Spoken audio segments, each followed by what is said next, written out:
আসসালামু আলাইকুম ওয়া রাহমাতুল্লাহ। যদি আপনি এই একটি সূরা বানান সহকারে ভেঙ্গে ভেঙ্গে শব্দে শব্দে তাজবিদ সহ উচ্চারণ করে পড়তে পারেন, তাহলে অবশ্যই আপনি দ্রুত সহিহ শুদ্ধভাবে কোরআনুল হাকিম রিডিং পড়া শিখতে পারবেন। তাই আজকে আমরা সূরাতুল ইনফিতর বানান সহকারে ভেঙ্গে ভেঙ্গে শিখব। বিসমিল্লাহির রহমানির রহিম।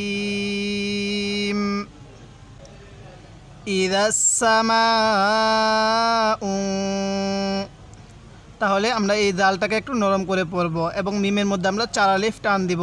আজকের এই ভিডিওতে আমরা শিখব যে নুন সাকিন কিভাবে পড়তে হবে এবং নুন সাকিন কিভাবে গুন্নাহ করতে হবে। তাই ভিডিওটি অনেক গুরুত্বপূর্ণ, ভিডিওটি কেউ একটুও টানবেন না, সম্পূর্ণ ভিডিওটি দেখতে থাকুন।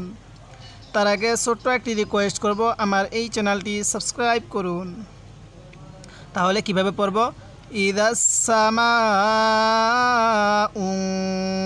এই মিমের মধ্যে 4 আলিফ টান দিব, কারণ মদের হরফের উপর এরকম মোটা চিহ্ন এরপর এরকম গোল হামজা থাকলে সেখানে আমাদের 4 আলিফ টানতে হয়।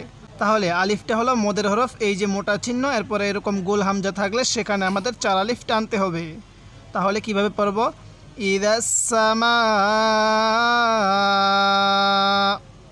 এবার হামজাকে এই নুনের সাথে লাগিয়ে দিব, হামজা নুন পেশ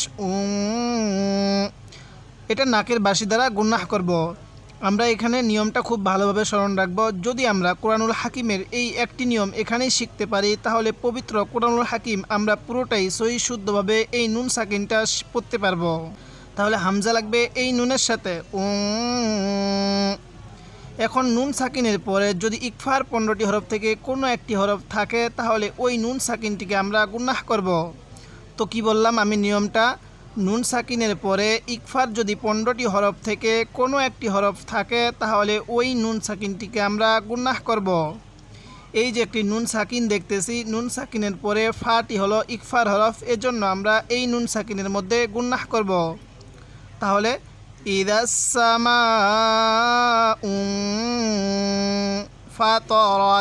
ফাতরত। অনেকেই আমরা রতা জবর রাত পড়ি, র জবর রা পড়ি, এভাবে পড়ব না। তাহলে কিভাবে পড়ব?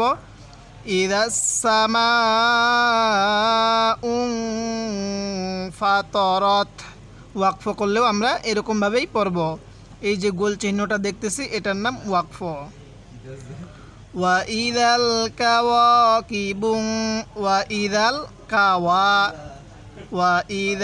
কাওয়াকিবুন, এই যে বা লাগবে এই নুন সাকিনের সাথে।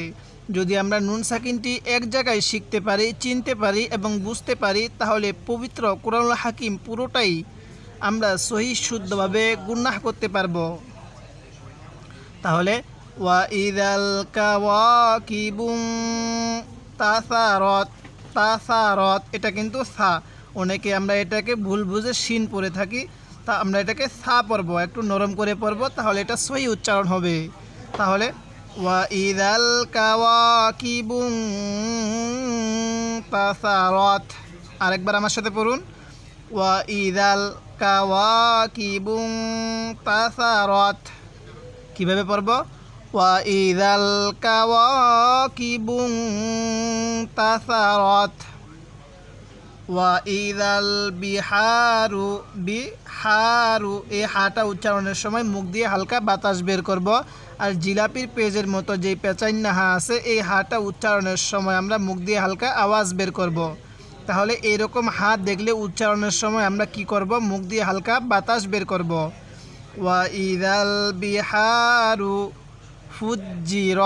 ফুজ্জিরত, অনেকেই রতা যাবর ফুজ্জি রাত পড়ি, এরকমভাবে পড়ব না। তাহলে ওয়াইদাল বিহারু ফুজ্জিরত। আরেকবার আমার সাথে পড়ুন, ওয়াইদাল বিহারু ফুজ্জিরত। ওয়াইদাল কুবুরু বু'থিরত। ওয়াইদাল, দালটা কিন্তু নরম করে উচ্চারণ করব। আমরা এই হরফগুলো এবং এই নিয়মগুলো যদি একটি জায়গায় শিখতে পারি, তাহলে পরবর্তী যখন আমরা কোরআনুল হাকিম পড়ব, তখন এই হরফগুলো যখন আসবে আমরা সুন্দরভাবে সহিহ শুদ্ধভাবে পড়তে পারবো। তাই আমাদের যে কোনো এক জায়গায় সহিহ শুদ্ধভাবে শিখতে হবে। তাহলে ওয়াইদাল কুবুরু বু'থিরত, আইনটা একটু চাপ দিয়ে পড়ব, তাহলে আইনটা সহি উচ্চারণ হবে। তাহলে ওয়া ইদাল কুবুরু বু'থিরাত আলিমাত নাফসুম মা। আমরা একটা জিনিস ভালোভাবে খেয়াল করব, মিমে নুনে তাজদিদ হলে সেখানে আমাদের গুনাহ করা ওয়াজিব হয়ে যায়। তো মিমের উপর এই যে একটি তাজদিদ দেখতেছি, যার কারণে আমাদের এখানে গুনাহ করা ওয়াজিব হয়ে গেছে। তো আমাদের এখানে গুনাহ করতেই হবে। আলিমাত নাফসুম মা কদ্দামাত ওয়া আখরাত। কীভাবে পড়ব? আলিমাত নাফসুম মা কদ্দামাত ওয়া আখরাত। যদি আপনি এরকমভাবে মাত্র এই একটি সূরা শিখতে পারেন, তাহলে অবশ্যই আপনি পুরো কোরআনুল হাকিমের 114টি সূরা দ্রুত সহিহ শুদ্ধভাবে রিডিং পড়া শিখতে পারবেন। তাই ভিডিওটি শেষ অবধি মনোযোগ সহকারে দেখবেন, ভিডিওটি একটুও টানবেন না। এবং আপনার কাছে আমার ছোট্ট একটি রিকোয়েস্ট থাকবে, আমার এই চ্যানেলটি সাবস্ক্রাইব করুন এবং ভিডিওতে একটি লাইক দিয়ে দেন, যাতে করে এই ভিডিওটি আরও মানুষের কাছে পৌঁছে যায়। এরপরে ইয়া আইয়ুহাল, এখানে ইয়ার মধ্যে আমরা 3 আলিফ টান দিব। অনেকে আমরা ভুল করে এখানে 1 আলিফ টান দিয়ে দেই। আমরা ইয়া এর মধ্যে 3 আলিফ টান দিব। তাহলে ইয়া আইয়ুহাল ইনসানু। দেখুন আমি এই নুন সাকিনটি গুনাহ করছি। কি কারণে? নুন সাকিনের পরে সিনটি হলো ইকফার হরফ। নুন সাকিনের পরে সিনটি কিসের হরফ? ইকফার হরফ। এজন্য আমি এই নুন সাকিনের মধ্যে গুনাহ করছি। এখন অনেকেই হয়তো বলতে পারেন যে হুজুর, আমরা তো ইকফার হরফ চিনি না, ইজহারে হরফ চিনি না। তাই আমি ডেসক্রিপশনে নুরানি কায়দা কোর্সের পর্বের লিঙ্কটি দিয়ে দিছি। আপনি সেখান থেকে গিয়ে আমার পর্বগুলো আপনি সিরিয়াল মতে দেখে আসুন। ইয়া আইয়ুহাল ইনসানু মা গররাকা। মা গররাকা, অনেকেই গাররাকা পড়ব, এরকমভাবে পড়ব না, গইন জবর গ পড়ব। মা গররাকা বিরব্বিকাল কারীম। বিরব্বিকাল কারীম।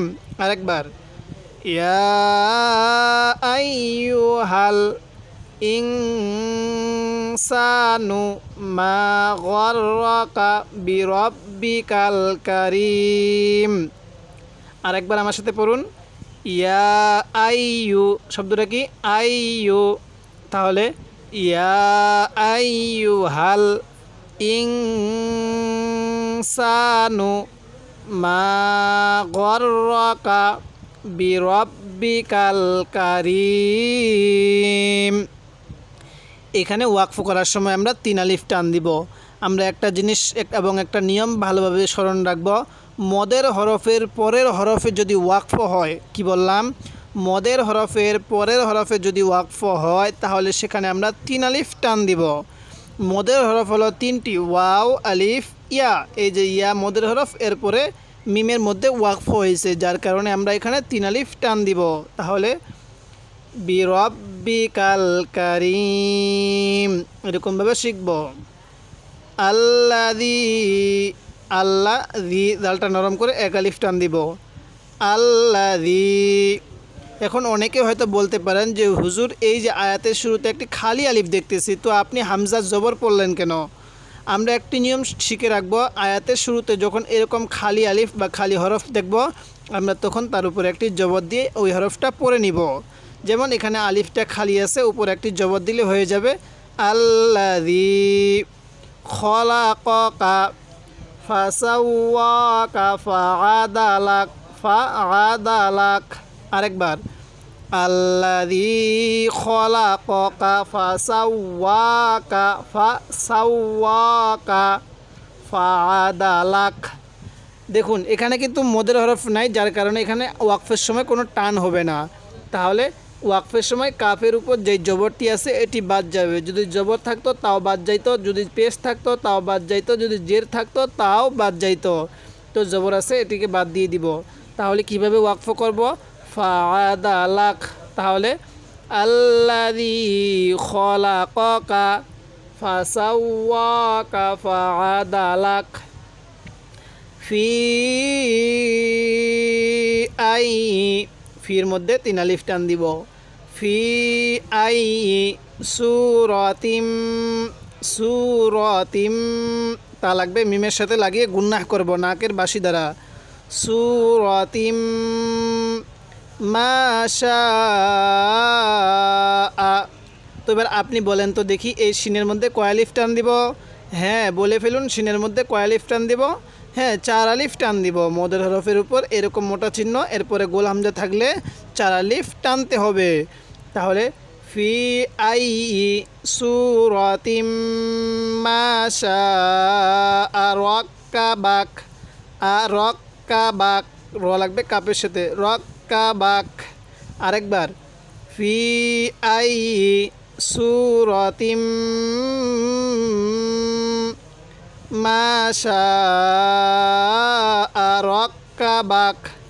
আরেকবার আমার সাথে পড়ুন, ফি আই সূরাতিম মাশাআ রাক্কাবাক। এরপরে কাল্লা বাল, কাল্লা বাল তুকাযযিবুনা বিদ্দীন। তুকাযযিবু, কাপে লাগবে জালের সাথে, তুকাযযিবুনা বিদ্দীন। তাহলে কাল্লা বাল তুকাযযিবুনা বিদ্দীন। ওয়া ইন্না আলাইকুম লাহাফিযিন। কীভাবে পড়ব? ওয়া ইন্না, নাকের বাসি দ্বারা গুন্নাহ করব, আলাইকুম লাহাফিযিন। আরেকবার আমার সাথে পড়ুন, ওয়া ইন্না আলাইকুম লাহাফিযিন। আমি কিন্তু হায়ের মধ্যে 1 আলিফ টান দিছি। কিরামান কাতিবিন, এই যে মিমের মধ্যে আমরা গুন্নাহ করব, কিরামান, নাকের বাসি দ্বারা গুন্নাহ করব। এই যে 2 জবর দেখতেছি, এই 2 জবরকে তানবিন বলে। আর এই তানবিনের পরে যদি ইকফার হরফ 15টি থেকে কোনো একটি হরফ থাকে তাহলে ওই তানবিনটি আমরা গুন্নাহ করব। এর জন্য দরকার হবে আমাদের ইকফার হরফগুলো মুখস্থ করা এবং ইজহারে হরফগুলো ভালোভাবে শিখা। ইজহারে হরফ হলো 6টি, হামজা, হা, আইন, হা, গইন, খ। আর ইকফার হরফগুলোর জন্য আমি ডেসক্রিপশনে একটি লিঙ্ক দিয়ে দিছি, নুরানি কায়দা কোর্সের। আপনি সেখান থেকে গিয়ে সিরিয়াল মতে পর্বগুলো দেখে আসুন, তাহলেই শিখতে পারবেন। কিরামান কাতিবিন, ওয়াকফ করলে এরকমভাবে পড়ব। আর যদি ওয়াকফ না করি, কিরামান কাতিবিনা, তখন কিন্তু নুনের উপর জবরটাকে ধরে নিব। তো আমি এখানে ওয়াকফ করব। তাহলে কিরামান কাতিবিন ইয়ালামুনা মা তাফআলুন। ইয়া, আইনটা একটু চাপ দিয়ে পড়ব, ইয়ালামুনা মা তাফআলুন। ইন্নাল, কীভাবে পড়ব? ইন্নাল আবরারা লাফি নাঈম। কীভাবে পড়ব? ইন্নাল আবরারা, রা পড়ব না, ঠিক আছে? র আলিফ জবর র পড়ব, রা পড়ব না। অনেকে রা পড়ে থাকি আমরা, হয়তো অনেকে আগে কোরআনুল হাকিম শিখছি, কিন্তু তখন আমরা হরফের উচ্চারণগুলো সহি করতে পারি নাই। যারা এরকম হরফের উচ্চারণগুলো সহি করতে পারেন নাই, আমি নুরানি কায়দা কোর্সের লিঙ্কটি আমি আমার ডেসক্রিপশনে দিয়ে দিছি, আপনি সেখান থেকে গিয়ে দেখে আসবেন। যাদের হরফের উচ্চারণ সহি হয় না তারা নুরানি কায়দা কোর্সের প্রথম, দ্বিতীয়, তৃতীয় এই 3টি পর্ব দেখবেন।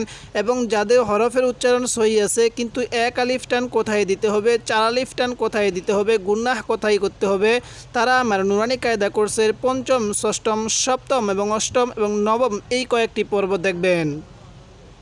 তাহলে ইন্নাল আবরারা লাফি নাঈম। এরপরে ওয়া ইন্নাল ফুজ্জারা লাফি জাহিম। কীভাবে পড়ব? ওয়া ইন্নাল ফুজ্জারা লাফি জাহিম ইয়াসলাউনাহা ইয়াউমাদ্দিন। ওয়া মা হুম, এই শব্দটা স্পষ্ট করে পড়ব, আনহা বিগাইবিন। তাহলে وما هم عنها بغائبين وما أدراك কিভাবে পড়ব ওয়ামা আদরাকা মা ইয়াউমুদ্দিন তাহলে আরেকবার আমার সাথে পড়ুন ওয়ামা আদরাকা মা ইয়াউমুদ্দিন এরপরে সুম্মা মা কিভাবে পড়ব সুম্মা মা আদরাকা মা ইয়াউমুদ্দিন আরেকবার আমার সাথে পড়ুন সুম্মা মা আদরাকা মা ইয়াউমুদ্দিন ইয়াউমা লা তামলিকু নাফসুল লি কিভাবে পড়ব ইয়াউমা লা তামলিকু নাফসুল লি নাফসিন শাইআ আরেকবার আমার সাথে পড়ুন ইয়াউমা লা তামলিকু নাফসুল লিনাফসিন শাইআ ওয়াল আমরু ইয়াউমা ওয়াল আমারু না ওয়াল আমারু অনেকেই পড়ব ওয়াল আমরু ইয়াউমা ইযিল লিল্লাহ কিভাবে পড়ব ওয়াল আমরু ইয়াউমা ইযিল লিল্লাহ এইরকমভাবে আমরা কুরআনুল হাকিম বানান করে ভেঙ্গে ভেঙ্গে শেখার চেষ্টা করব। যদি আপনি আমার পর্বগুলো নিয়মিত দেখেন এই 30 নং পারার পর্বগুলো প্রত্যেকটি সূরা নিয়মিত দেখেন তাহলে অবশ্যই আপনি অল্প সময়ে খুব দ্রুত সহি শুদ্ধভাবে কুরআনুল হাকিম রিডিং পড়া শিখতে পারবেন। তাই আপনার কাছে আমি ছোট্ট একটি রিকোয়েস্ট করব আমার এই চ্যানেলটি সাবস্ক্রাইব করুন এবং ভিডিওতে একটি লাইক দিয়ে দেন যাতে করে এই ভিডিওটি আরও মানুষের কাছে পৌঁছে যায়। আজকে আমরা সূরাতুল ইনফিতর আলোচনা করলাম পরবর্তী পর্বের মধ্যে আমরা সূরা মুতাফফিফিন নিয়ে আলোচনা করব।